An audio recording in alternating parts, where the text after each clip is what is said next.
అండి ఈరోజు మార్నింగ్ అయితే మరి నా కిచెన్ బండి అయితే ఎలా క్లీన్ చేశాను అనే దానికైతే చూపిస్తున్నాను.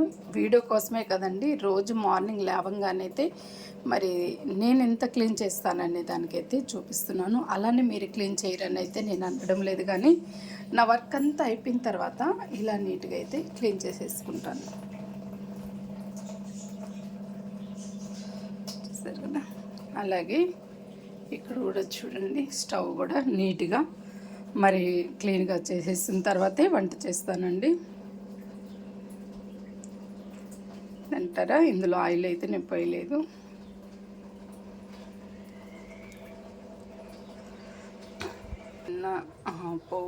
పప్పుల డబ్బాలండి.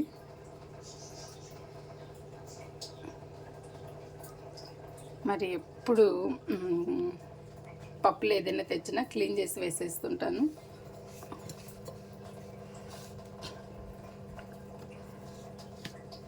ఎప్పుడైనా ఇంకా నీట్గా అయితే క్లీన్ చేసుకున్న తర్వాత అయితే చూపిస్తాను ఫ్రెండ్స్.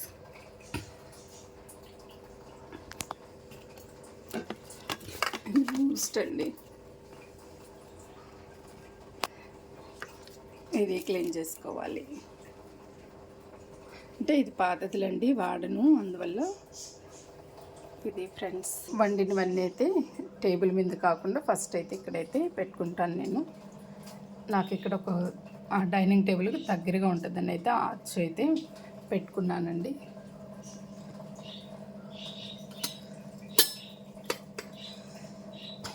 ఇది టిఫిన్ అయింది అన్నారు కదా, అనుకుంటున్నారు కదా, నెయ్యి ఫ్రెండ్స్.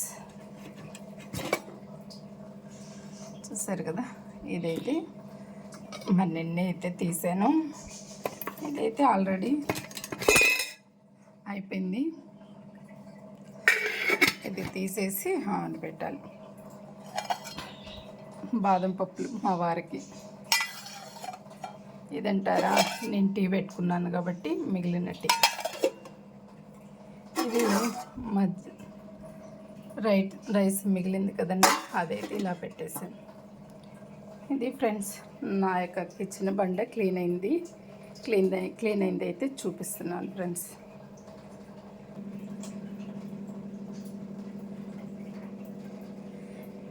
ఇదేంటి అనుకుంటున్నారు కదా, రైస్ నానబెట్టానండి. ఇప్పుడు నా వంట స్టార్ట్ చేయాలి. మీకు నచ్చింది అనుకుంటున్నాను ఫ్రెండ్స్. నా కిచెన్ స్టవ్ అయితే ఎలా క్లీన్ చేసుకున్నాను అయితే కింద షెల్ఫ్లో అయితే చూపించలేదండి, నెక్స్ట్ ఎప్పుడైనా అయితే చూపిస్తాను ఫ్రెండ్స్. ఇది ఇంతవరకు మన ఛానల్లో మీరు ఆదరిస్తున్న విధానం బట్టి నా హృదయపూర్వకమైన ధన్యవాదాలు ఫ్రెండ్స్. నమస్తే ఫ్రెండ్స్, బాయ్.